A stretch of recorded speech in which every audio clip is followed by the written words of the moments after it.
ரிஷபராசி இவங்களை பற்றி ஒரு விஷயம் சொல்லணும் அப்படின்னா உலகத்தில் எல்லாரும் ஓடிக்கிட்டு தான் இருப்பாங்க. ஆனால் ரிஷபராசி என்பர்கள் மட்டும் பார்த்திங்கன்னா ஓடுறதுக்கு முன்னாடி அந்த பாதை சரியாக இருக்கா அப்படின்னு பார்ப்பாங்க. அதை பற்றி யோசிப்பாங்க. அதனால தான் சில பேர் பார்த்திங்கன்னா இந்த ரிஷபராசி என்பர்களை மெதுவாக நகரக்கூடியவங்க அப்படின்னு சொல்லுவாங்க. ரொம்ப பொறுமைசாலியாக இருப்பாங்க. உண்மை என்ன தெரியுமா, இவங்க மெதுவாக நகர்ந்தாலும் யானை மாதிரி கம்பீரமாக இருப்பாங்க. ஒரு முறைக்கு பல முறை யோசித்து தான் செயல்படுவாங்க. இவங்க நகர ஆரம்பிச்சிட்டாங்கன்னா நிறுத்த மாட்டாங்க. ரொம்ப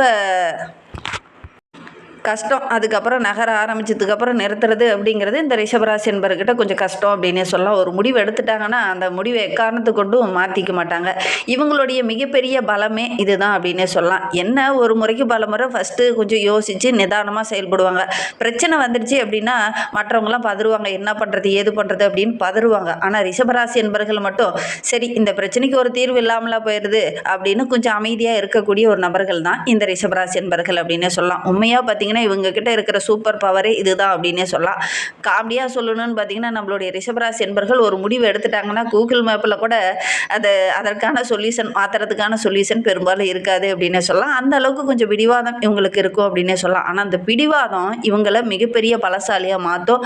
அந்த பிடிவாதம் எந்த அளவுக்கு இவங்க பிடிக்கிறாங்களோ அதுவே இவங்களுக்கு வெற்றியாக அமையக்கூடிய ஒரு யோகமான ராசி தான் இந்த ரிஷபராசி அப்படின்னே சொல்லலாம். இவங்களுடைய மனசு ரொம்ப ஆழமானது, அழகானதும் கூட. ஏன்னா சுக்கிரனை ராசிநாதனாக கொண்ட ராசி இல்லையா, அதனால ரொம்ப அழகாக தான் இருப்பாங்க. ஒவ்வொரு விஷயத்தையுமே நீட்டாக அழகாக பர்ஃபெக்டாக செய்யக்கூடிய ஒரு நபர்கள் தான் இந்த ரிஷபராசி என்பர்கள். வெளியில் பார்க்குறதுக்கு கொஞ்சம் கடினமாகவும் கரடுமுரடாகவும் தெரிந்தாலும் கூட உள்ளுக்குள்ளே அவ்வளோ ஒரு அன்பு நிறைந்தவங்களாக இந்த ரிஷபராசி என்பர்கள் இருப்பாங்க. இவங்களுக்கு பிடித்தவங்களுக்கு ஏதாவது கஷ்டம் வந்துருச்சு அப்படின்னா ரொம்ப பார்த்துக்கிட்டு அமைதியாகலாம் இருக்க மாட்டாங்க. அவங்களுக்கு எப்படியாவது போய் உதவி செஞ்சுருவாங்க இந்த ரிஷபராசி என்பர்கள் அப்படின்னே சொல்லலாம். நான் எதுவும் பண்ணனாலும் அந்த ஒரு விஷயத்துக்காக இவங்களுக்கு முன்னாடி போய் நின்று அவங்களுக்கு உதவி செய்யக்கூடிய ஒரு நபர்களாக இந்த ரிஷபராசி என்பர்கள் இருப்பாங்க. சில நேரங்களில் பார்த்தீங்கன்னா சந்தோஷம் மகிழ்ச்சி இந்த மாதிரிலாம் இருக்கும். எவ்வளோ பெரிய முயற்சி பண்ணாலும் கொஞ்சம் ரிசல்ட் கிடைக்கும் போது மட்டும் கொஞ்சம் தாமதமாகவும் லேட்டாகவும் இவங்களுக்கு வரும். இதில் ஒரே பதில் சொல்லணும்னு பார்த்தீங்கன்னா இயற்கை ஒரு மிகப்பெரிய மரத்தை வளர்க்கும் போது நேரம் கொஞ்சம் எடுக்கத்தான் செய்யும். ஒரு புல்லை வளர்க்குறதுக்கும் ஒரு ஆலமரத்தை வளர்க்குறதுக்கும் கொஞ்சம் வித்தியாசம் இருக்கு இல்லையா. நீங்கள் புல்லு மாதிரி இருக்கணுமா ஆலமரம் மாதிரி இருக்கணுமாங்கிறத நீங்களே முடிவு பண்ணிக்கோங்க. இந்த ரிஷபராசி என்பவர்களை பற்றி நம்ம இன்னுமே அடுத்தடுத்த வீடியோக்களில் நம்ம தொடர்ந்து பார்க்கலாம். வருகின்ற ஆனி மாதத்தில் என்னென்ன மாற்றங்களை இவங்க சந்திக்க இருக்காங்க, ஆனி மாத கிரக அமைப்புகள் இவங்களுக்கு எப்படி இருக்குது, என்னென்ன மாற்றத்தை கொடுக்க போகுது அப்படிங்கிறத தொடர்ந்து இந்த வீடியோவில் விளக்கமாக சொல்லியிருக்கோம். நிச்சயமாக நல்ல ஒரு யூஸ்ஃபுல்லான வீடியோவாக தான் இந்த வீடியோ உங்களுக்கு இருக்கும். அதனால் வீடியோவை கடைசி வரைக்கும் பாருங்கள். நீங்கள் இப்போ தான் ஃபஸ்ட் டைமாக நம்ம சேனலை பார்க்குறதா இருந்தால் நம்ம சேனலை சப்ஸ்கிரைப் பண்ணிவிட்டு கூடவே இருக்கிற பெல் ஐக்கானையும் கிளிக் பண்ணிக்கோங்க. அப்போ தான் நாங்கள் போடுற ஒவ்வொரு வீடியோவுமே உங்களுக்கு நோட்டிஃபிகேஷனாக வரும். நீங்கள் ரிஷபராசி அன்பராக இருந்தால் மறக்காமல் நம்மளுடைய சேனலுக்கு ஒரு லைக் கொடுத்துட்டு உங்களுடைய உறவுகள் வகையில் நண்பர்கள் வகையில் யாராவது ரிஷபராசி என்பர்கள் இருக்காங்க அப்படின்னா மறக்காமல் இந்த வீடியோவை அவங்களுக்கும் ஷேர் பண்ணிவிடுங்க. ரிஷபராசியில் நீங்கள் எந்த நட்சத்திரத்தில் பிறந்தீங்க, உங்களுடைய இஷ்ட தெய்வ பெயர் என்ன, உங்களுடைய குலதெய்வ பெயர் என்ன அப்படிங்கிறத மறக்காமல் எங்களுடைய கமெண்ட் பாக்ஸில் தெரிவிங்க. உங்களுக்கு ஜோதிட ரீதியாக ஏதாவது சந்தேகம் இருக்குது, ஜோதிடர்கிட்ட ஏதாவது ஆலோசனை வேணும், உங்களுடைய ஜனன ஜாதகத்தை பார்க்கணும் அப்படின்னா டிஸ்கிரிப்ஷனில் ஜோதிடரோட வாட்ஸ்அப் நம்பர் கொடுக்கப்பட்டிருக்கு. அந்த நம்பருக்கு கால் பண்ணி முன்பதிவு செஞ்சுக்கோங்க. உங்களுடைய வீட்டில் ரிஷபராசி என்பர்கள் இருக்காங்க அப்படின்னா அவங்களும் இந்த மாதிரி தான் இருக்காங்களா அப்படிங்கிறத மறக்காமல் எங்களுடைய கமெண்ட் பாக்ஸில் தெரிவிங்க.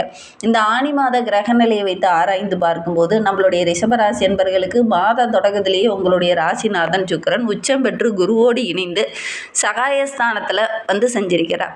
உடன்பிறப்புகள் வழியில் ஒரு சில உதவிகள் கட்டாயம் இந்த ஆனி மாதத்தில் இந்த ரிஷபராசி என்பர்களுக்கு கிடைக்கும்.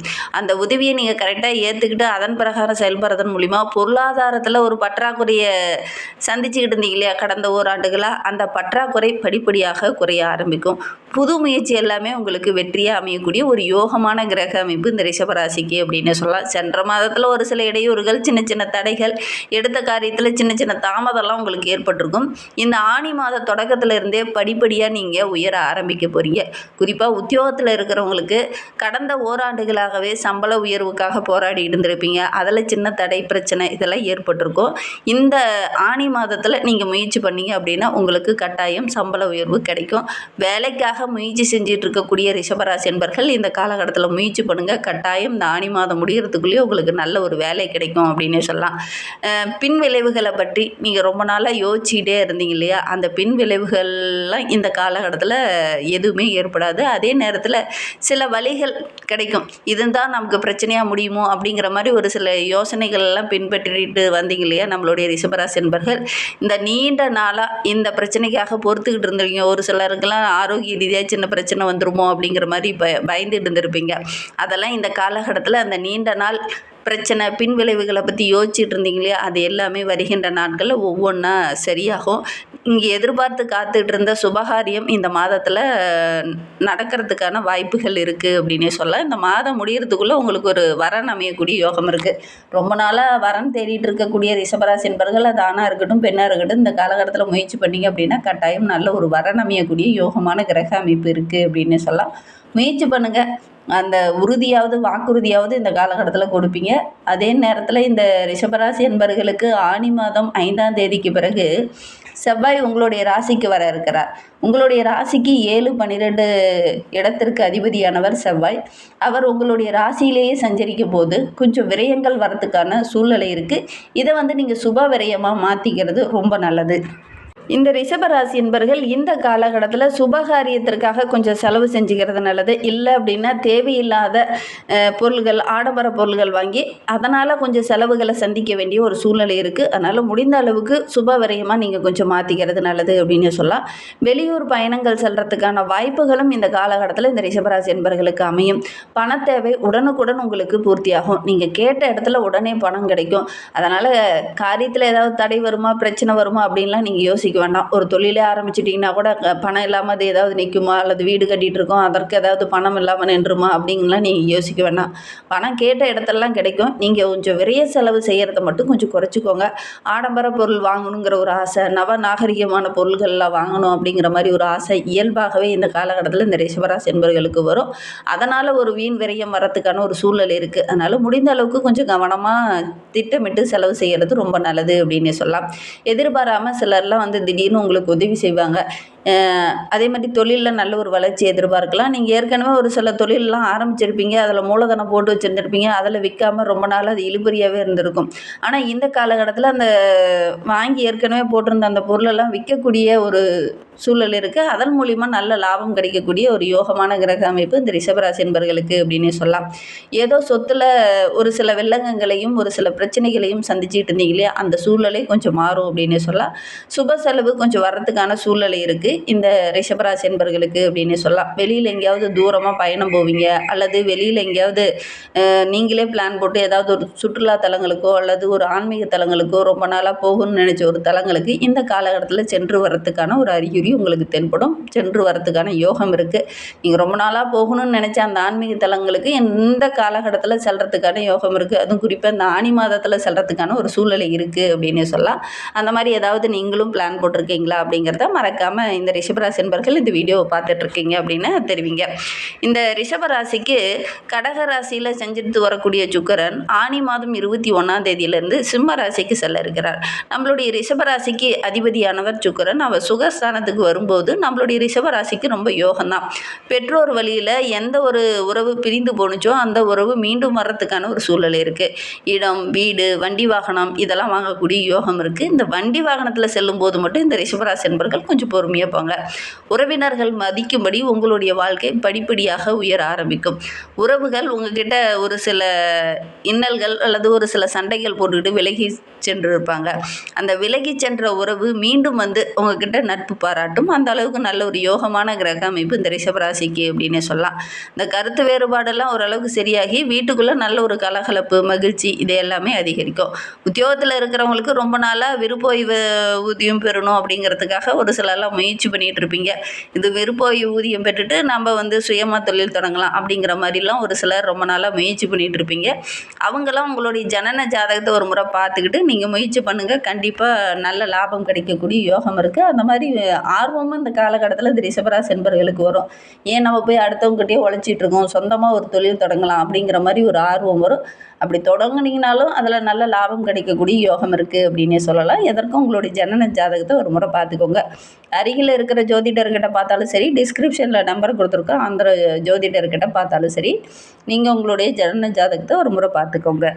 மாதம் 31ஆம் தேதி மீன ராசியில் சஞ்சரிக்கக்கூடிய சனி பகவான் வக்கரகம் பெறதுனால நம்மளுடைய ரிஷப ராசிக்கு இது ரொம்ப யோகமான கிரக அமைப்பு அப்படின்னே சொல்லலாம். ஏன்னா அதோடு உங்களுடைய ராசிக்கு அஷ்டமாதிபதியாக விளங்கக்கூடியவர், லாபாதிபதியாக விளங்கக்கூடியவர் சனி பகவான். அவர் வக்கரகம் பெறுவது உங்களுக்கு நன்மை தான். சனி பகவான் லாபாதிபதியாகவும் இருக்கிறதுனால அவர் வக்கரகமாக இருக்கிறது உங்களுக்கு நல்ல ஒரு யோகமான கிரகம் தான். இருந்தாலும் குருவோடைய பார்வை இருக்கிறதுனால அந்த குருவோடைய பார்வை சனியின் மீது பதிகிறதுனால கடுமையாக எந்த ஒரு பாதிப்பும் ஏற்படாது. உங்களுடைய ராசிக்கு 1, 5, 8 ஆகிய இடத்திற்கு அதிபதியானவர் சனி பகவான்.